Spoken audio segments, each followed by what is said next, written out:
Қиямет қайым және оның уақыты. О дүниелік өмір қарсаңында бұл дүниедегі тіршілік атаулы бүтіндей тоқтайды. Мұны яғни тіршіліктің тоқтау мерзімін қиямет қайым дейді. Қиямет қайымның болатындығын жер бетіндегі күллі діндер қабыл етеді. Өйткені әлемнің жаратушысы Аллах ерте ме, кеш пе қиямет қайымды болдырады.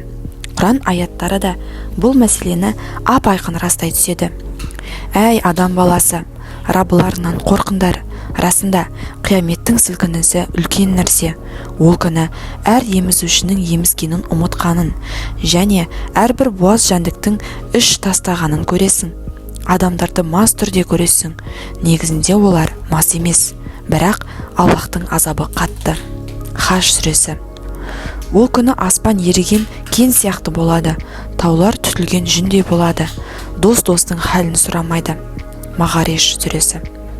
Көк жарылған сәтте, жұлдыздар төгілген сәтте, теңіздер тасыған сәтте, қабірлер қопарылған сәтте, әркім алдындағы және артындағы нәрселерді біледі. Инфитар. Қиямет күні қашан болады? Деп сұрайды.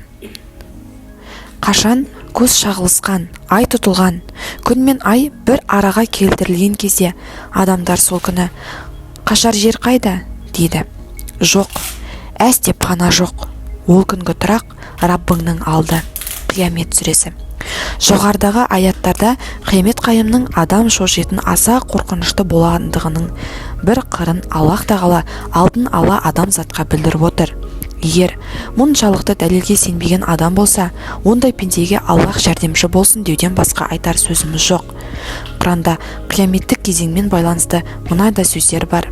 Әс-саат, әл-уақия, әл-тамматул күбра, әл-хаққа, әл-ғашия, әл-қария. Енді қиямет қайымның уақытына келер болсақ, бұл жайында ешбір пенденің, тіпті Хазірет Мұхаммед саллаллаху алейхи вассалам пайғамбар мен оның уахи әкелген Жәбірейілдің, сорға үрлеуші Исрафилдің де мағлұматы жоқ. Қиямет қайымның қашан болатындығын жалғыз Аллах қана біледі. Бұл жайында Құранда Аллах былай дейді. Әрине, қиямет мерзімінің мәліметі Аллахтың қасында. Лұқман сүресі. Қиямет мезгілінің мәліметін тек Аллах біледі. Фуссилат сүресі. Мұхаммед саллаллаху алейхи вассалам, олар сенен қияметтің қашан болатындығын сұрайды. Шынында, оның мәліметі Раббымның қасында. Оның уақытын өзі ғана біледі. Көктер мен жердегі ауыр жағдай сендерге кенеттен ақ келеді де, сен оны зерттеп отырғандай сұрастырады. Шынында, оның білімі Аллахтың қасында, бірақ адамның көбі оны түсінбейді деп айт. Ағраф сүресі.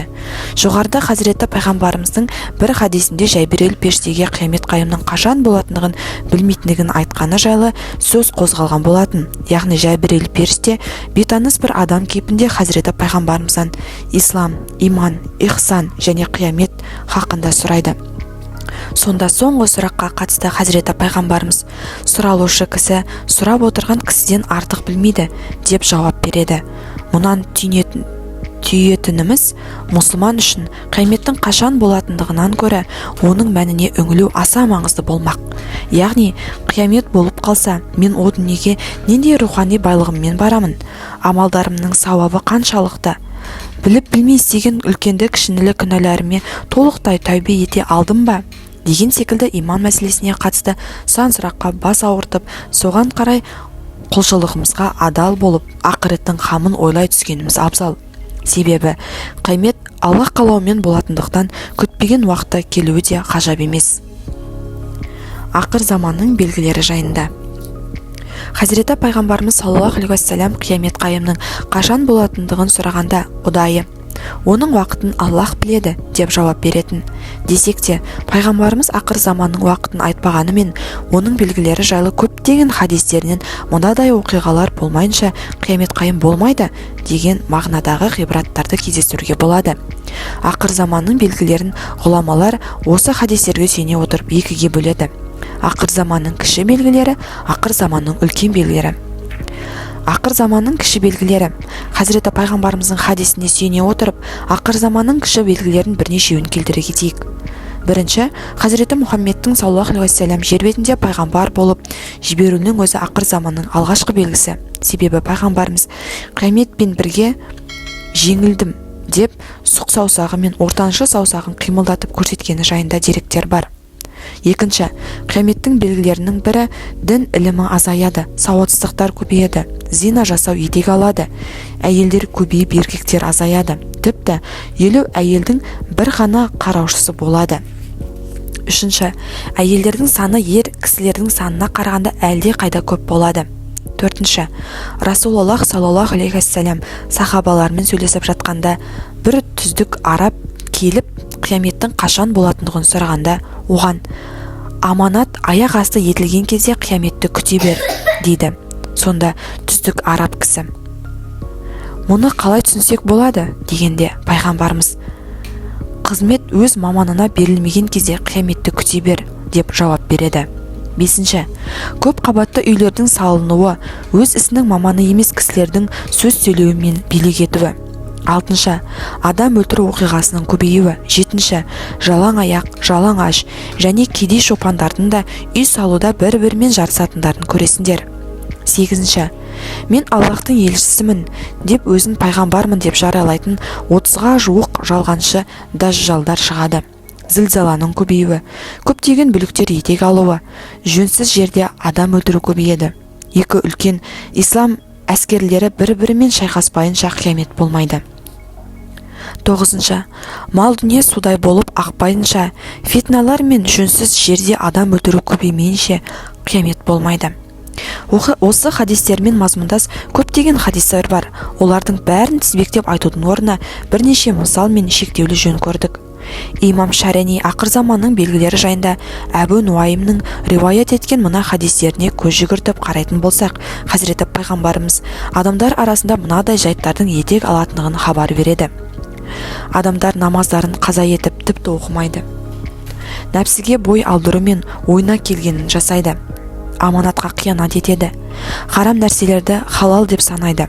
Өсімнің түскен ақшаны ойланбастан жейді. Пара алушылық көбейеді. Зәулім үйлер салынады. Дүниеге қызығып дінін сатады. Туыстық қатынастар үзіледі. Төрешілер мен қазылар үкімді сататын болады. Жастардың үкімет басына келуі. Жабайы аңдарының терілерінен киімдер тігіліп киіледі. Ерлі зайыптылардың ажырасуы көбейеді.